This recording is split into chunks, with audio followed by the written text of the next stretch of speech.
Essa mensagem desta manhã tem como tema o estudo que esgota a mente finita.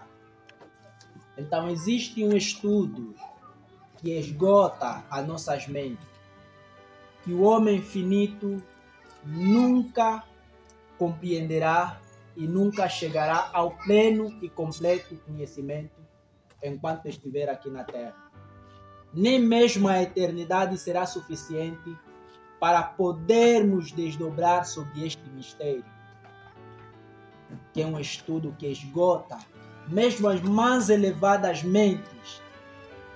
Tanto anjos como homens se esforçam para poder ter um pleno e completo conhecimento. Vamos abrir a palavra do Senhor no livro de Materiais de 1888, na página 198. A serva do Senhor tem uma mensagem para os meus irmãos. Tem uma mensagem para nós muito especial. Ela diz: que estudo é esse? Que estudo é esse que esgota a mais elevada mente humana? Que estudo é esse? Anjos têm se esforçado e desejado sinceramente considerar este maravilhoso mistério. Anjos têm se esforçado para compreender este mistério. É um estudo que pode esgotar a mais elevada inteligência humana, de que o homem caído, enganado por Satanás, tomando o lado de Satanás, pode ser feito conforme a imagem do Filho de Deus infinito. Este é o estudo, meus irmãos. É que o homem caído no pecado, enganado por Satanás, ele pode ser feito conforme a imagem do Filho de Deus. De que o homem será como ele, e que, por causa da justiça de Cristo que lhe foi dada, Deus o ama, caído, mas redimido, assim como ele amou seu Filho. Lede diretamente aos oráculos vivos. Então este é o estudo que esgota a mais elevada mente, de que o homem caído pode ser restaurado, regenerado à expressa imagem do Filho de Deus.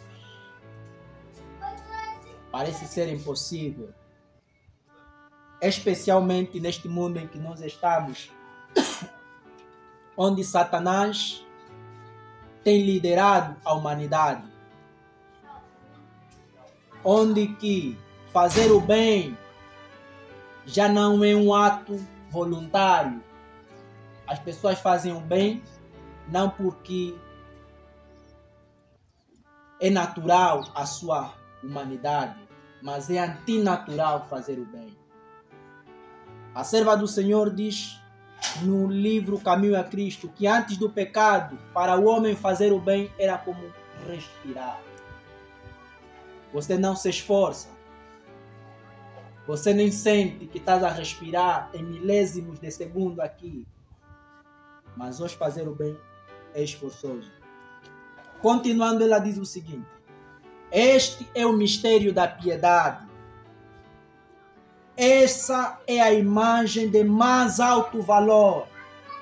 É para ser meditada, colocada em cada discurso, pendurada na galeria da memória, proferida por lábios humanos, acompanhada por homens que já provaram e souberam que o Senhor é bom. Deve ser o fundamento de todos os discursos. O que é que deve ser o fundamento de todos os discursos? O mistério da piedade. Deve ser o fundamento de todos os discursos. Nenhum homem que se levanta para falar e que o seu fundamento não seja Cristo, este homem não está fundamentado na rocha. Continuando, ela diz que houve áridas teorias apresentadas e preciosas almas estão morrendo de fome do pão da vida. Então, meus irmãos, existem áridas teorias que têm sido apresentadas e que têm deixado as almas com fome, as almas com sede da verdade. Esta não é a pregação que é requerida ou que Deus aceitará, pois está destituída de Cristo. Toda a mensagem que Cristo não é um fundamento é uma mensagem árida. Árido é algo que não tem vida. Tipo pão branco, é um pão árido, não contém vida, porque nele não contém nutrientes que fortalecem o nosso sistema. Ele deve ser elevado diante dos outros. Quando isto acontecer, quando Cristo for elevado diante dos homens, o mérito da criatura se reduz à insignificância.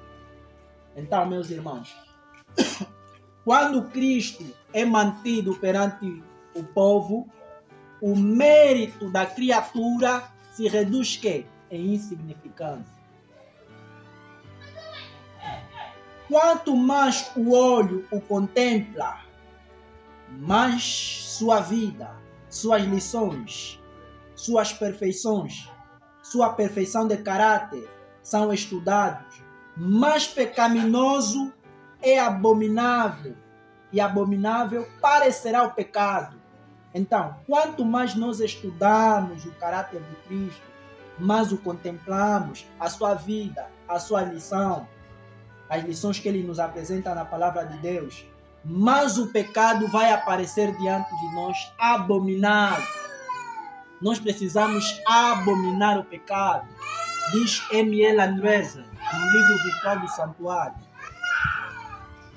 M.L. Andreessen, ele diz o seguinte, na página 15: talvez resista ao mal, mas se no íntimo existir amor ou apego a ele, não estarás em terreno seguro.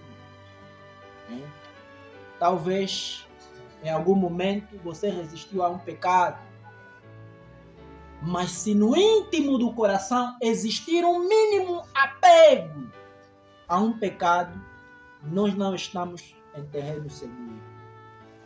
De Cristo diz-se: amaste a justiça e aborreceste a iniquidade. Hebreus 1, versículo 9. É importante aprendermos a aborrecer o pecado. Unicamente quando a iniquidade do pecado se tornar tão real, aprendemos a aborrecer o mal, é que estamos em terreno seguro. Então, meus irmãos, unicamente quando o pecado nos tornar real em nossa consciência e aprendermos a aborrecer o pecado, então estaremos seguros. Cristo não só amou a justiça, mas também aborreceu a iniquidade.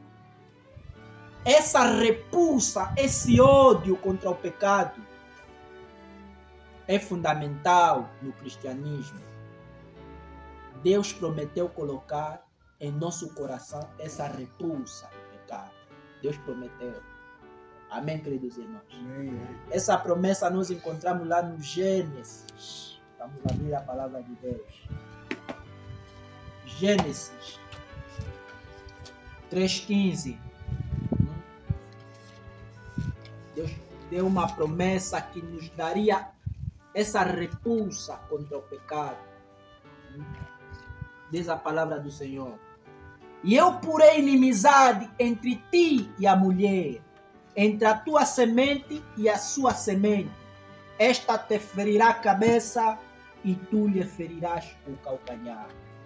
Então Deus prometeu. Então que não haja nenhum apego, né, do pecado em nossas mentes. E quanto mais apreciarmos a justiça de Cristo, mais o pecado vai nos parecer que abominável. Só assim que nós teremos segurança de podermos herdar a vida eterna. Na página 199, ela diz o seguinte. Estudai a Cristo. Estudai seu caráter. Traço por traço. Ele é o modelo que nos é requerido. Copiar em nossa vida em caráter. De outro modo, não conseguiremos representar Jesus se não estudarmos Jesus. Ele é o único modelo. Se nós agirmos de outra maneira, estudar outras coisas que não seja Cristo, não estaremos seguros. Mas apresentaremos ao mundo uma cópia espúria. Quando nós não estudamos Cristo como nosso modelo, vamos apresentar ao mundo uma cópia espúria. Porque nós estamos aqui para refletir quem? Cristo. Refletir Jesus. Não imitai homem algum, pois os homens são defeituosos em hábitos,